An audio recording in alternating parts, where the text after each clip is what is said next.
મહારાજની જય. સદગુરુ નરભેરામ મહારાજની જય. પધારેલ હરિગુરુ સંતની જય. ગુરુર બ્રહ્મા ગુરુર વિષ્ણુ ગુરુદેવો મહેશ્વર ગુરુર સાક્ષાત પરિબ્રહ્મ તસ્મૈ શ્રી ગુરવે ધ્યાનમૂલમ ગુરુમૂર્તિ પૂજામૂલમ ગુરુપદ મંત્રમૂલમ ગુરુવાક્યમ મોક્ષમૂલમ ગુરુ તત્વસાર ત્રિલોકમ ગુરુ ગોવિંદ એક રૂપ આદ અંત મધ્ય એક છે હરિગુરુ સંત વસુદેવમ સુતમ દેવમ કંસચાન્યમર્દન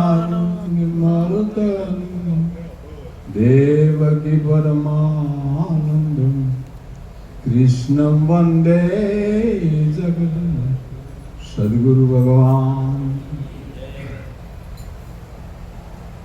આજના પાવન પ્રસંગે ગાગલાસણ મુકામે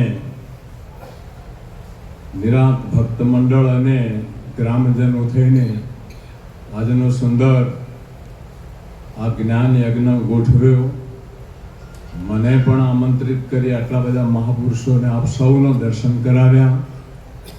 એટલે અહીંના સંતોને ખૂબ ધન્યવાદ. ગુરુ મહારાજ એમની ભક્તિમાં ખૂબ નિષ્ઠા વધારે, સૌ વાતે સુખી થાય એવી સદગુરુને મારી પ્રાર્થના છે. આજના જ્ઞાન યજ્ઞમાં ઉપસ્થિત આદરણીય પરથીરામજી મહારાજ, આદરણીય મહેન્દ્રરામ મહારાજ, અમારા ગિરધારીરામ મહારાજ, અમૃતરામ મહારાજ, અહીંના સ્થાનિક બે અધિકારી મહાપુરુષો આદરણીય હીરારામ મહારાજ અને યોગેશભાઈ મહારાજ, જ્ઞાનપીઠ ઉપર બધા વ્યાસપીઠ કે હું વ્યાસપીઠ નથી કહેતો, જ્ઞાનપીઠ ઉપર ઉપસ્થિત બધા જ અધિકારી મહાપુરુષો, વહાલા સંત ભાઈ બહેન, હમણાં જ મહેન્દ્ર મહારાજે કહ્યું એ પ્રમાણે અહીંયા પુરુષોત્તમ બાપુના 100-150 વર્ષ પહેલા પગલા થયેલા છે. એના પછી પૂજનીય નરભેરામ બાપુ પણ 70 વર્ષ સુધી ગાદી ઉપર રહ્યા અને અહીંયા એ આવ્યા છે. નજીકના અમારા સિદ્ધપુરથી પૂજનીય છગનરામ બાપુ, મીરાબા, આવા બધા ઘણા બધા મહાપુરુષોના પગલા આ ગામમાં થયા છે. વળી જ્ઞાનની વાતો કરવાનો આ પ્રસંગ તો ખરો, પણ સાથે સાથે અહીંયા જે મહાપુરુષોએ જે આ તપ કર્યું છે એને એનું જે પરિણામ આવ્યું છે એમને યાદ કરવાનો પણ આજનો આ પ્રસંગ છે. આ જગ્યા જાના પ્રયત્નોથી મળી છે ને એવા વસ્તારામભાઈ સરપંચ હતા ગામના, અમારા ચતુર મહારાજ, શકરા મહારાજ,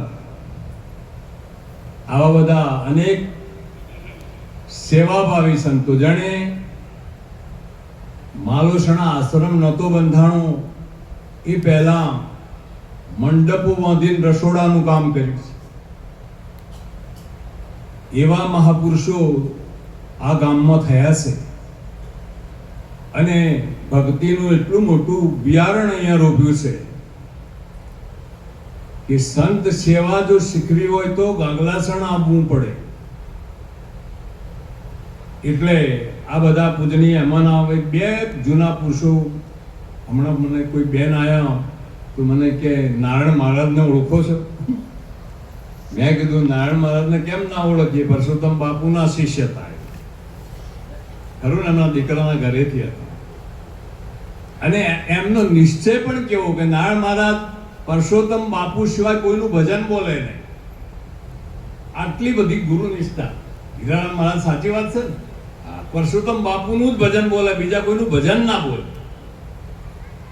અમારા ચતુરભાઈ મહારાજ 100 માણસો આશ્રમમાં આવ્યા અને બધા બહેરાન કે તમે બેસી જાઓ, બેઠા બેઠા બાજરીના રોટલા કરે. આ બધી સેવા નું આ ગામના આજે જે આ ફળ આવ્યું છે ને, એ તો બધું એ મહાપુરુષો ના સંસ્કાર પડેલા છે. એટલે સેવાથી ઉત્તમ જ્ઞાન તો બધું સાહિત્ય ભેગું કરો ને વિદ્વતા આવે. જ્ઞાન નહીં, જ્ઞાન તો સેવાથી જ આવવાનું. જેણે જેણે સેવા કરી છે એનો મહિમા થાય છે. એટલે મારે વિશેષ કોઈ બોલવું નથી. એક નરભેરામ બાપુએ પદ લખ્યું છે અને એ પદ મારા મોઢે નથી એટલે કાગળમાં જોઈને બોલવું છે.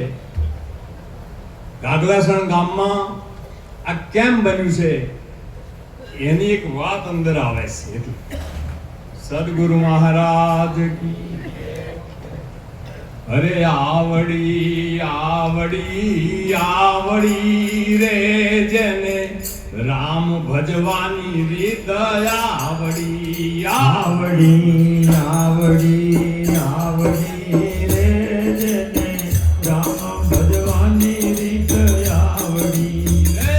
તેના ધન્ય પિતાને ધન્ય માવડી રે જેને રામ ભજવાની રીત આવડી. તેના ધન્ય પિતાને ધન્ય માવડી રે જેને રામ ભજવાની રીત આવડી. મને ખબર છે ત્યાં સુધી કોઈને મારી વાત સાંભળવી હોય તો સાંભળે, ન સાંભળે તો કઈ નહીં. નરભેરામ બાપુને મહાજનના હોસ્પિટલમાં ઓપરેશન કરાયું. ત્યારે રજા મળવાનો દિવસ હતો હોસ્પિટલમાંથી અને મને એના સંતોનો ફોન આવ્યો કે ભાઈ બાપુ ક્યાં છે? કીધું હોસ્પિટલમાં. રજા ક્યારે મળવાની? કે કીધું આવતીકાલે. તો અમારા વસ્તરામભાઈ આ હીરારામ મહારાજ હતા, એમ 10 જણા ત્યાં હોસ્પિટલમાં આવ્યા. હવે હોસ્પિટલમાંથી રજા પડે તો લઈ જવાની જવાબદારી ઘેર તો અમારી.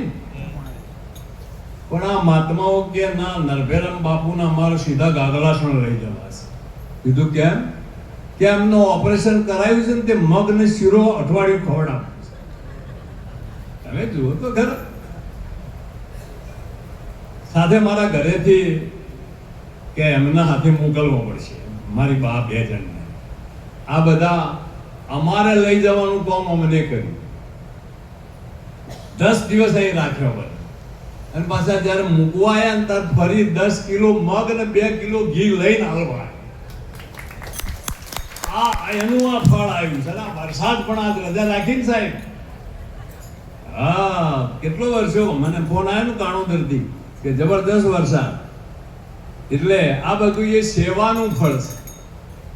અને એ ભાવ એના સંતોમાં કાયમ રહે એવી મારી સદગુરુને પ્રાર્થના છે. તો વચન આવડી આવડી આવડી રે જેને રામ ભજવાની રીત આવડી. આવડી આવડી આવડી રે જેને રામ ભજવાની રીત આવડી.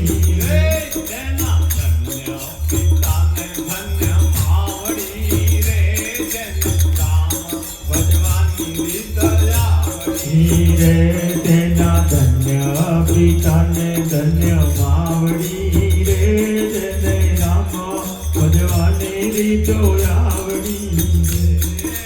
વચન વિચારીએ તો રહ્યા સત્સંગે. હે વચન વિચારીએ તો રહ્યા સત્સંગે. કેવાની પૂજાય છે પાવ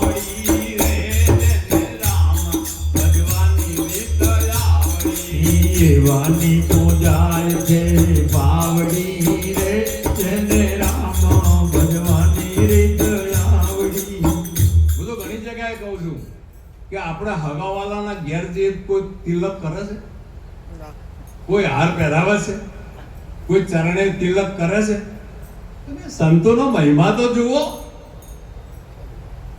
શું હગું છે પણ કેટલો બધો ભાવ.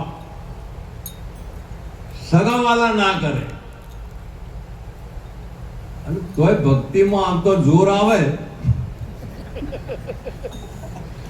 તો પછી હવે તો એને શું કહેવું? આ પંચરશીલ જેને પ્રેમાથી પાળ્યા, પંચરશીલ જેને પ્રેમાથી પાળ્યા, હરખે હંકારી નામ નાવડી રે જેને રામ ભજવાની રીત આવડી. હરખે હંકારી નામ નાવડી રે જેને રામ ભજવાની રીત આવડી.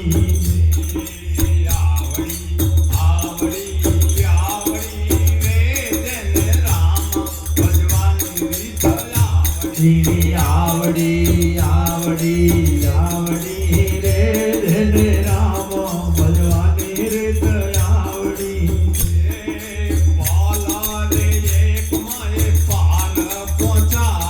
હે બોલાડે એક માએ પાર પહોંચાડે.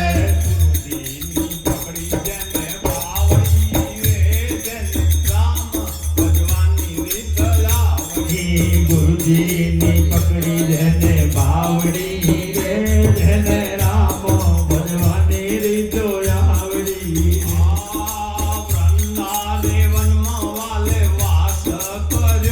તે વનરાતે વનવો વાલે રાસ કર્યો છે. ગોવિંદે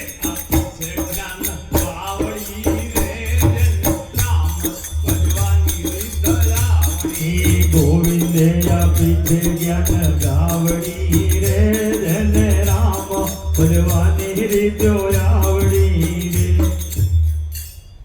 એક વખત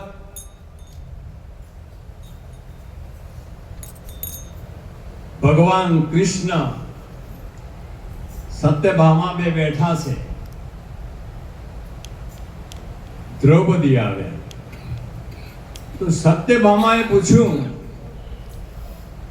કે દ્રૌપદી, આ મારા હું એકના વશ કરતો મારા થાકી ગઈ છું, તમે પોંચને કેવી રીતે વશ કર્યા છે?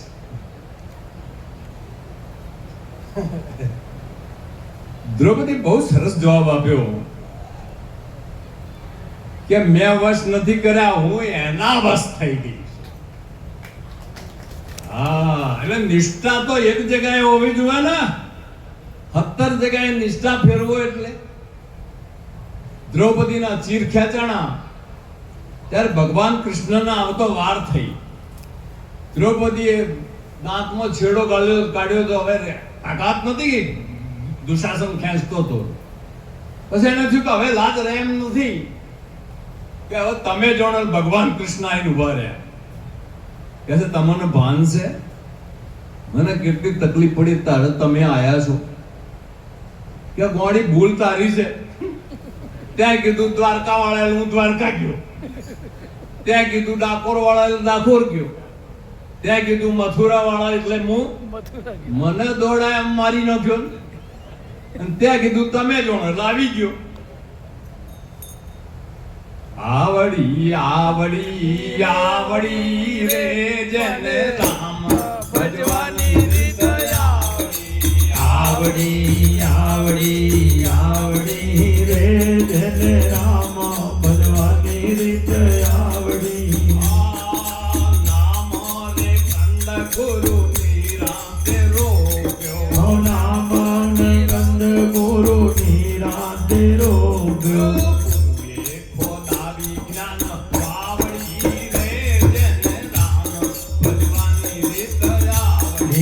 ગુરુએ ખોદા વિજ્ઞાન આવડી રે જેને રામ ભજવાની રીતો આવડી.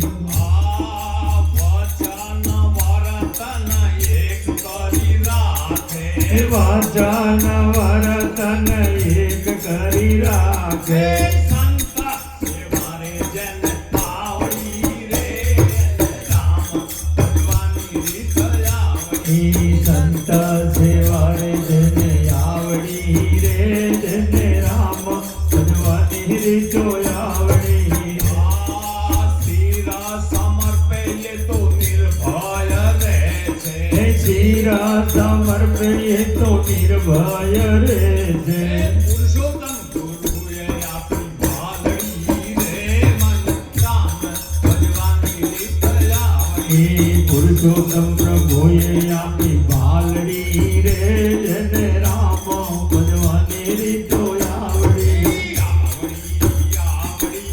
આવડી રે જેને રામ ભગવાનની રીત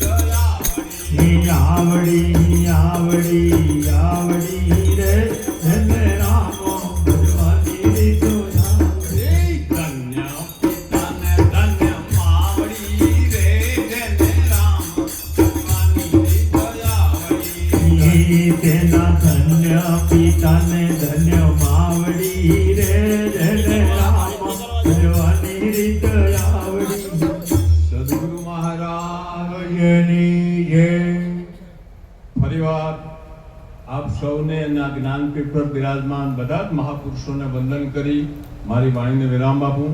સદગુરુ મહારાજ મહારાજની જય